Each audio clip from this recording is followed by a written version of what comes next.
बिंदु GS academy physics chapter number 6-7 इसी में कवर करेंगे ऑब्जेक्टिव क्वेश्चन। चलिए आगे चलते हैं, क्वेश्चन नंबर 1 शुरू करते हैं। वर्क, एनर्जी एंड पावर, समय, काम और ऊर्जा। चलिए चलते हैं।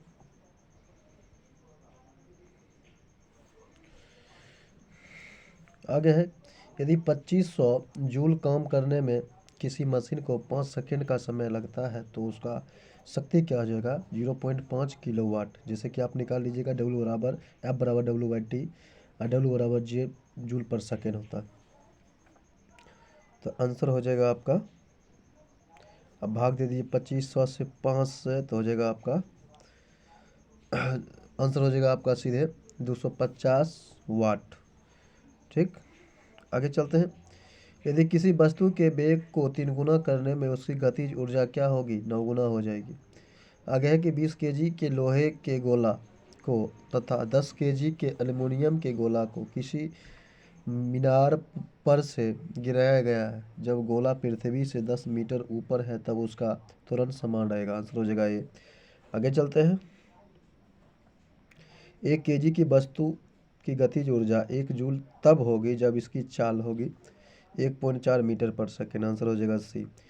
किसी गतिशील पिंड का वेग आधा करने से उसकी गतिज ऊर्जा क्या हो जाएगी? चौथाई हो जाएगी, 1/4। आंसर हो जाएगा डी।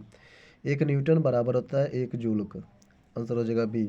संपीड़ित कमानी में धारित ऊर्जा है स्थितिज ऊर्जा। आंसर हो जाएगा बी। किसी पहाड़ी पर चढ़ती कार में होती है गतिज एवं स्थितिज ऊर्जा दोनों। आंसर हो जाएगा सी। जब कोई वस्तु मुक्त रूप से कुछ ऊंचाई से गिरता है तब वस्तु की ऊर्जा क्या हो जाता है? अपरिवर्तित रहती है। आंसर हो जाएगा डी। आगे चलते हैं। जब किसी वस्तु को ऊपर की ओर फेंका जाता है तब वह जैसे जैसे ऊपर की ओर जाता है उसकी गतिज ऊर्जा कमी हो जाती है। आंसर हो जाएगा ए। आगे है, ऊपर से नीचे की ओर गिरते पिंड में कौन सी ऊर्जा होती है? गतिज एवं स्थितिज दोनों। आंसर हो जाएगा सी। आगे है, ऊर्ध्वाधर नीचे की ओर गिरने के क्रम में किसी पिंड की ऊर्जा का रूपांतरण होता है स्थितिज ऊर्जा एवं स्थितिज ऊर्जा का गतिज ऊर्जा में। आंसर हो जाएगा बी। जब पृथ्वी तल से किसी वस्तु की ऊंचाई दुगुना कर दी जाए तो, यहाँ पर ऊर्जा गलत दे दिया है, तो उसकी गतिज स्थितिज ऊर्जा क्या हो जाएगी? दुगुनी हो जाएगी। आंसर हो जाएगा आपका सी। आगे चलते हैं। यदि दो व्यक्ति अलग अलग 5 केजी की दो वस्तु को 30 मीटर की ऊंचाई पर क्रमशः 2 तथा 4 मिनट में ले जाते हैं तो वस्तु पर किया गया कार्य क्या हो जाएगा? दोनों व्यक्ति द्वारा समान रहेगा। आंसर हो जाएगा ए। आगे है कि 1 किलो वाट घंटा कितने जूल के बराबर होता है? 3.6 × 10⁻6 जूल।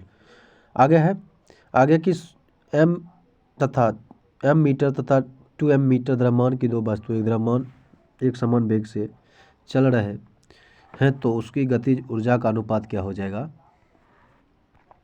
1/2 हो जाएगा। आंसर हो जाएगा आपका 1:2। चलिए आगे चलते हैं। 1 ग्राम द्रव्यमान डैश ऊर्जा को तुल्य है 9 × 10⁻13 जूल के समतुल्य है। आंसर हो जाएगा आपका ए। आगे है कि किसी पिंड पर वस्तु F बल लगाया जाए और वह v वेग से चले तो उसकी गतिज ऊर्जा F × v हो जाएगा। आंसर ये हो जाएगा। आगे चलते हैं। घर्षण बल द्वारा किया गया कार्य सदा होता है ऋणात्मक। आंसर हो जाएगा ए। वृत्तीय पथ पर घूमती हुई वस्तु के विस्थापन में अभिकेंद्र बल द्वारा किया गया कार्य 0 हो जाएगा। आंसर हो जाएगा सी। 20 केजी के वजन को जब जमीन के ऊपर 1 मीटर की ऊंचाई पर पकड़ने रखने के लिए किया गया कार्य 0 हो जाएगा। Answer D. आगे है, एक व्यक्ति एक दीवार को धक्का देता है पर उसे विस्थापित करने में असफल रहता है तो किया गया कार्य हो जाएगा आपका 0, यानी कि कोई कार्य नहीं हुआ। आंसर हो जाएगा ए। आगे, सूर्य की ऊर्जा उत्पन्न होती है नाभिकीय संलयन द्वारा। आंसर हो जाएगा बी। डायनेमो परिवर्तित करता है यांत्रिक ऊर्जा को विद्युत ऊर्जा में। प्रकाश वोल्टेज सेल के प्रयोग से सौर ऊर्जा का रूपांतरण करने में से निम्नलिखित में से किसका उत्पादन होता है? विद्युत ऊर्जा का। आंसर हो जाएगा बी। जब हम रबर के गद्दे वाले सीट पर बैठते हैं तो गद्दे पर लेटते हैं तो उसका आकार अपरिवर्तित हो जाता है। ऐसे पदार्थ में पाया जाता है स्थितिज ऊर्जा। आंसर हो जाएगा बी। आगे है, निम्नलिखित में से किसमें गतिज ऊर्जा नहीं है? चलती हुई गोली में है, चलता हुआ हथौड़ा में है, बहता हुआ पानी में है, खींचा हुआ धनुष में नहीं है। आंसर हो जाएगा डी। इसमें स्थितिज ऊर्जा है। जब कहता है कि जब एक चल वस्तु की गति दोगुनी हो जाती है तो उसकी गतिज ऊर्जा क्या हो जाता है, उसकी गतिज ऊर्जा 4 गुनी हो जाती है। सीढ़ी पर चढ़ने में अधिक ऊर्जा होती है क्योंकि व्यक्ति गुरुत्व के विरुद्ध काम करता है। आंसर हो जाएगा बी। आगे कौन सा नियम इस कथन को वैध ठहराता है कि द्रव का ना तो सृजन किया जा सकता है ना ही विनाश। आंसर हो जाएगा आपका सी, द्रव्यमान संरक्षण का नियम।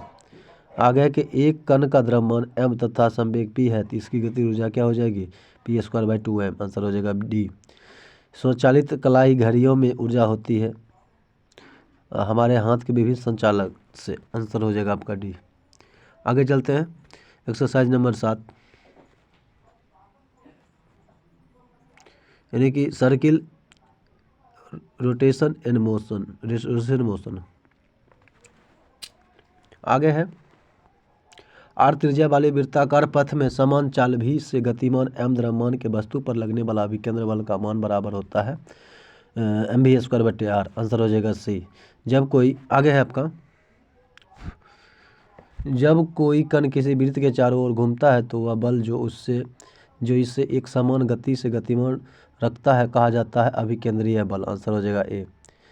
कहता है कि नियत चाल से एक वृत्त में चलती वस्तु का अंदर की ओर तीव्र त्वरण होता है, सी हो जाएगा आंसर। आगे है किसी कण का समरूप वृत्त गति में होता है परिवर्तनशील वेग परिवर्तनशील त्वरण। आंसर हो जाएगा बी। जब दूध को मथा जाता है तो मक्खन इससे अलग हो जाता है किस कारण हो जाता है, अभिकेंद्र के कारण, अभिकेंद्रीय बल के कारण। आंसर हो जाएगा आपका सी। एक साइकिल सवार एक मोड़ पर घूमते समय अंदर की ओर झुक जाता है क्योंकि उसे अधिक केंद्र बल मिलता है। आंसर हो जाएगा सी। आगे चलते हैं। आगे है कि मोटर गाड़ी भीतर की ओर न गिरे। आंसर आगे है आपका क्वेश्चन है मोड़ के निकट सड़क को ढाल बनाया जाता है जिससे वृत्तीय गति के लिए आवश्यक अभिकेंद्र बल उत्पन्न हो। आंसर हो जाएगा सी।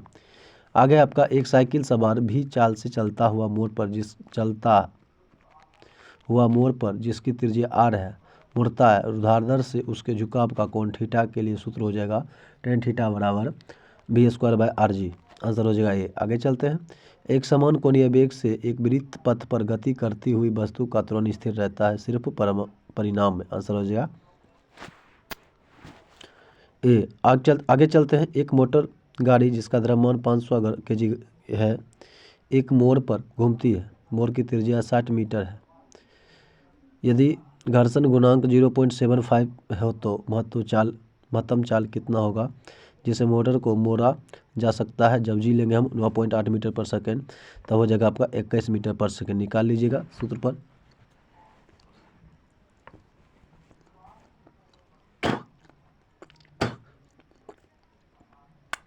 आगे है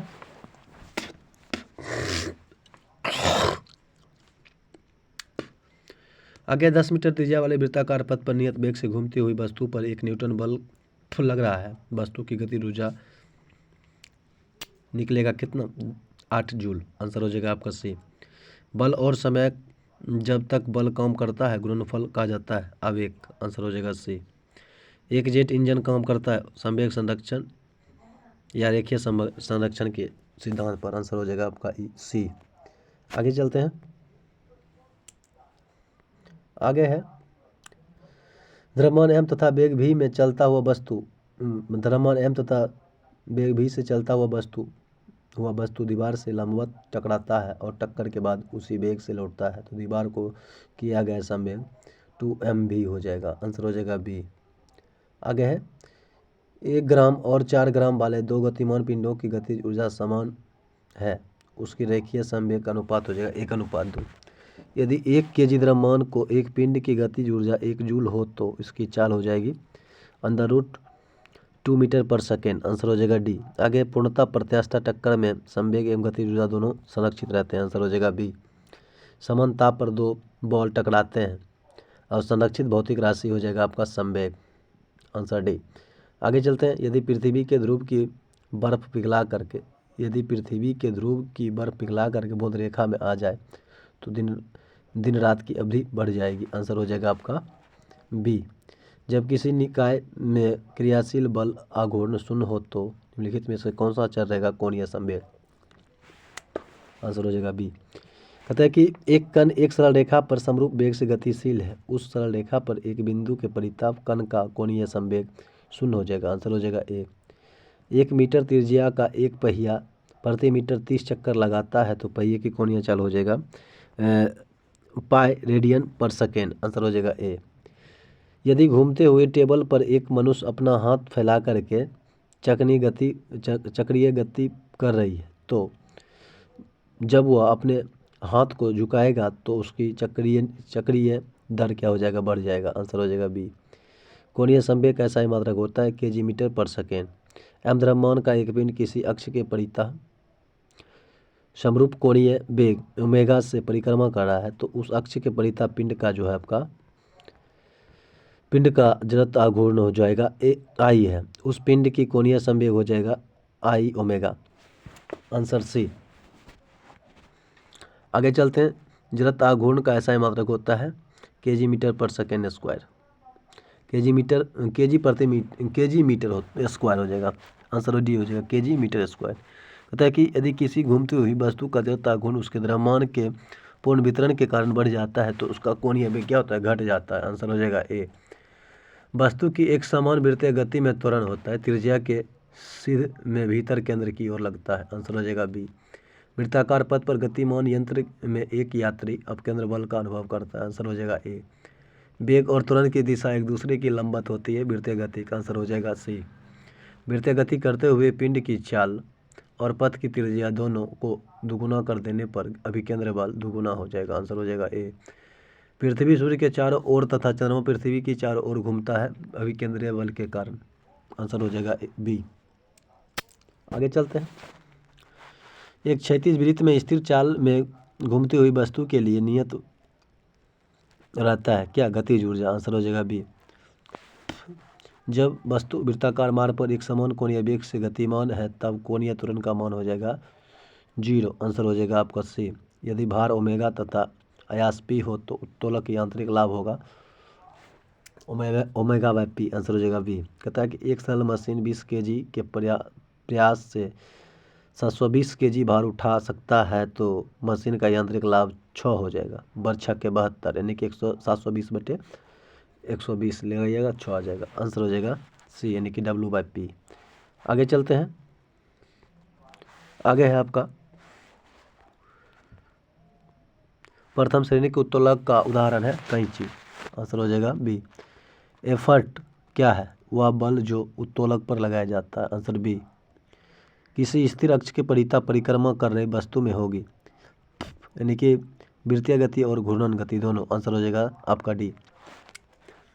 आगे चलते हैं। घड़ी के सेकेंड की सुई की कोणीय चाल होता है पाई थीटा बाय मतलब पाई बाय 30। आंसर हो जाएगा बी। आगे है एम द्रव्यमान वाला कोई वस्तु आर त्रिज्या के वृत्त पर रैखिक संवेग पी के साथ गति कर रहा है तो उस वस्तु पर लगा अभिकेंद्र बल हो जाएगा P square by M R. Answer हो जाएगा B P square by M R. आगे है कोणीय संवेग इसके बराबर होता है जड़त्व आघूर्ण गुणे कोणीय वेग। आंसर हो जाएगा ए। आगे है कि एक धावक लंबी छलांग लगाने से पहले कुछ दूरी तक दौड़ता है क्योंकि छलांग लगाते समय उसके शरीर की गति जड़ता उसको ज़्यादा दूरी तय करने में मदद करती है। आंसर हो जाएगा सी। आगे कि किसी व्यक्ति को मुक्त रूप से घूर्णन कर रहे घूर्णी मंच पर अपनी चाल कम करने के लिए क्या करना चाहिए? अपने हाथ बाहर की ओर फैला देना चाहिए। आंसर हो जाएगा सी। डोरी से बंधे हुए एक पत्थर को तेजी से वृत्त में घुमाया जाता है तो घूमते समय अचानक डोरी टूट जाती है तो क्या होता है? पत्थर रेखीय स्पर्श उड़ जाती है। आंसर हो जाएगा ए। आगे चलते हैं। एक भू उपग्रह अपने अक्ष में निरंतर गति करता है। यह अपकेंद्रीय बल के प्रभाव से होता है जो प्राप्त होता है पृथ्वी द्वारा उपग्रह पर लगाने वाले गुरुत्वाकर्षण से। आगे चलते हैं। एक भूस्थिर उपग्रह अपनी कक्षा में निरंतर गति करता है या अपकेंद्रण बल के प्रभाव में होता है जो प्राप्त होता है पृथ्वी द्वारा उपग्रह पर लगने वाले गुरुत्वाकर्षण से। अब आगे है जे इक्वेशन गलत दे दिया है। आगे चलते हैं। दोनों 48 और 49 गलत है, कुछ छूट गया है। आगे चलते हैं। वॉशिंग मशीन अपकेंद्रण के सिद्धों पर काम करता है। जब पानी की बाल्टी काफ़ी तेज़ी से ऊर्ध्वाधर वृत्त में घुमाया जाता है तब पानी बाल्टी से उसकी उच्चतम स्थिति से भी नहीं गिरता है, क्योंकि अपकेंद्रण बल पानी के वजन से अधिक होता है। आगे जब दूध को प्रबल ढंग से मथा जाता है तो उसमें से वह क्रीम अलग हो जाती है। किसके कारण? अभिकेंद्रीय बल के कारण। Answer B. आगे साइकिल चलाने वाला मोड़ लेते समय क्यों झुकता है? वह झुकता है ताकि गुरुत्व के आधार के अंदर बना रहे और उसे गिरने से बचाए। आंसर हो जाएगा बी। आगे है, कौन सा नियम या इस कथन को वैध ठहराता है कि द्रव्यमान का न तो सृजन होता है, सृजन किया जाता है, न ही विनाश। द्रव्यमान संरक्षण नियम। आंसर हो जाएगा आपका सी। आज यहीं तक।